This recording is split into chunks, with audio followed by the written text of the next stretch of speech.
So this is going to be another movie review. This one's called Breeders, 1986.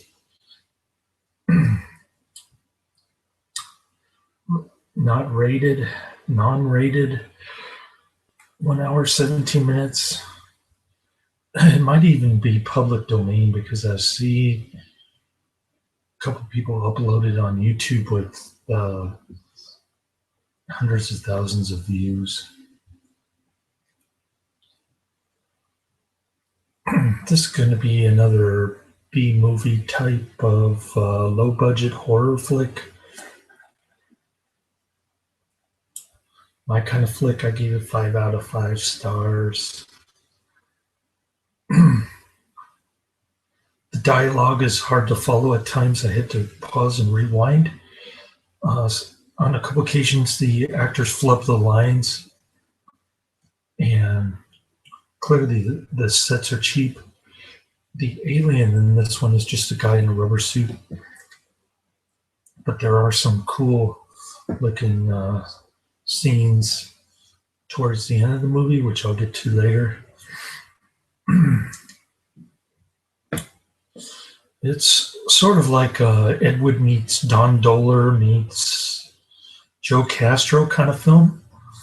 It's like they shot it for about $3,000, and the actors are a bunch of no names. Probably they work for free or for food or whatever.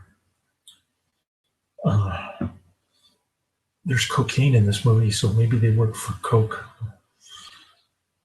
because the director must have been on drugs when he made this. Anyways, it's about an alien who comes in the form of a spore, I guess. He doesn't look like a spore. He looks like a man in a rubber suit, but be that as it may, he goes underground underneath the Empire State Building, starts impregnating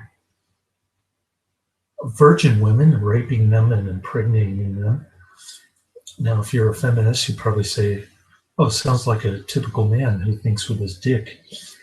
And you might be right, at least from the point of view of the director anyway, because there's tons of nudity in this. The ending is quite interesting. Never seen anything like it before. So you've got the nudity thing throughout most of the movie. Mostly ugly white women with large pink nipples. So it's mostly TNA. A little bit of frontal nudity, not too much. It's just the alien is in disguise. I guess he's a parasite. He inhabits the bodies of people. Then he comes out of his human skin to reveal himself, and that's when he rapes and impregnates his victim. So it's just one victim after another. One of the victims just happens to be a pinup model who snorts coke on a break.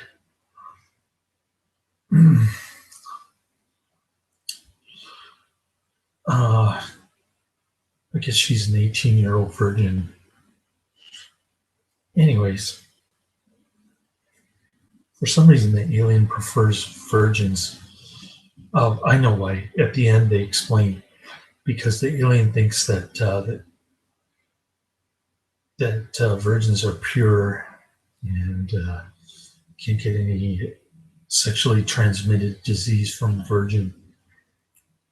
So he's playing it safe. Just remember that from the ending. Sorry to spoil the ending, but a lot of the entire movie is explained towards the end. They wait until the end to explain everything. So that's why I'm telling you the ending already. But there's a cool plot twist, so I didn't spoil the last 5 minutes or so of the movie. You have to see it to check it out. It's completely inexplicable. nonsensical. That's why I love it. So eventually, these gals they congregate in in an alien bathtub filled with alien sperm, like rubbing it on themselves and acting like some kind of massage therapy or fake orgasm while they're doing this. It looks like human sperm too. It's quite a scene. And then there's a head explosion at the end. It was pretty cool. That's about all I have to say about this movie. There really isn't too much plot. It's mostly what you expect from a sleazy type drive-in movie like this. Breeders. I don't know how MGM pick up the rights. They used to not want to touch these kind of rated X movies. I don't know if this one's rated X, but sure seems like it. It says not rated, meaning they didn't even bother getting it censored or labeled X by the Motion Picture Association of America, which is kind of cool. Makes it even more underground, so to speak, no pun intended.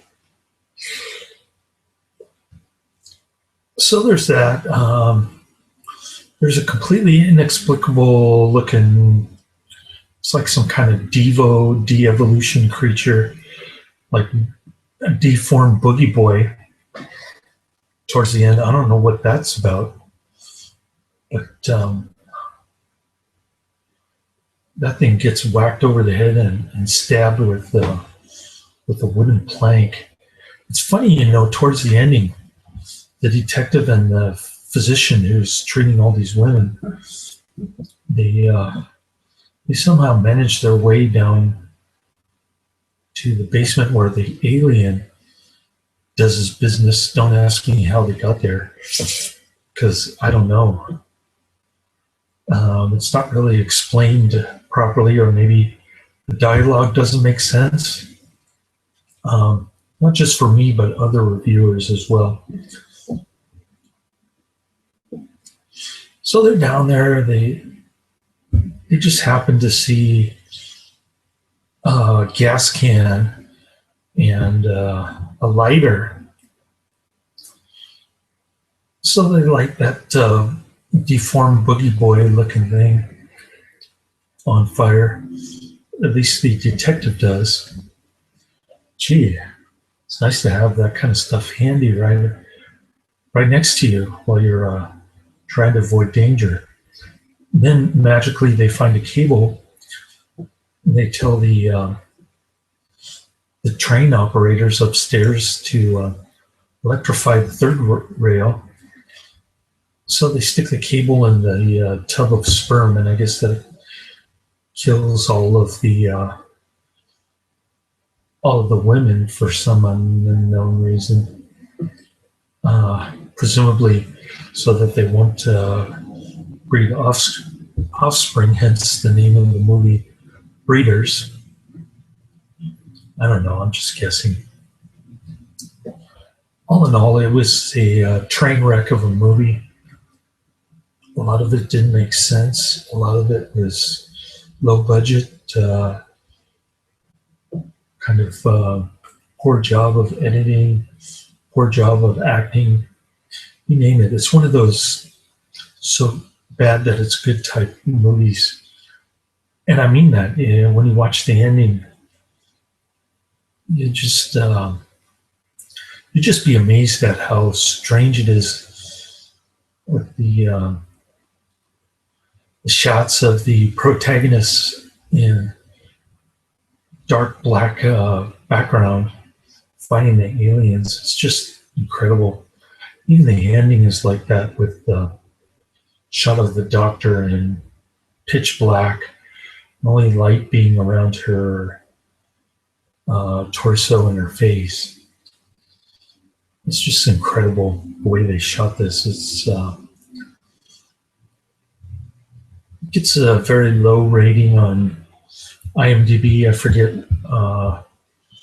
it's 3.3 or 3.8, but it's in the 3 range. In other words, closer to 2 stars out of 5 stars.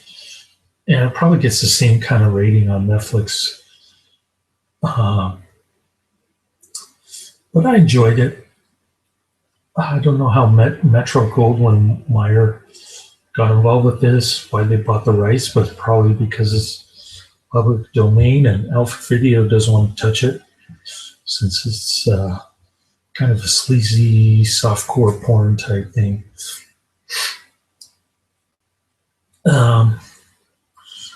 So there's that, and definitely 5 out of 5 stars. I love this flick. I'd like to see more of these, and wish I could direct something like this on my own. If I had the money and the time and the dedication, just hire a bunch of nobodies to make a film like this. Yeah, that would be cool. Anyways, cool flick. Check it out. And I'm not going to post the full movie in the description box. The trailer is censored, so I'm not going to post that either. Just Google or go on YouTube, do a search for Breeders 1986, and you'll see what I'm talking about. It'll be the first few hits on the top. So anyways, do it yourself, find it yourself. I'm not going to do it for you. I don't know if this is a public domain movie, but I'm guessing if they let hundreds of thousands of people view it, then pretty safe bet that nobody owns the rights to this. I know MGM bought the rights to Canon Flicks after they went bankrupt. So could be that this one falls in the same category, kind of public domain stuff. But I'll let you be the judge. I don't make those kind of determinations. All right, laters.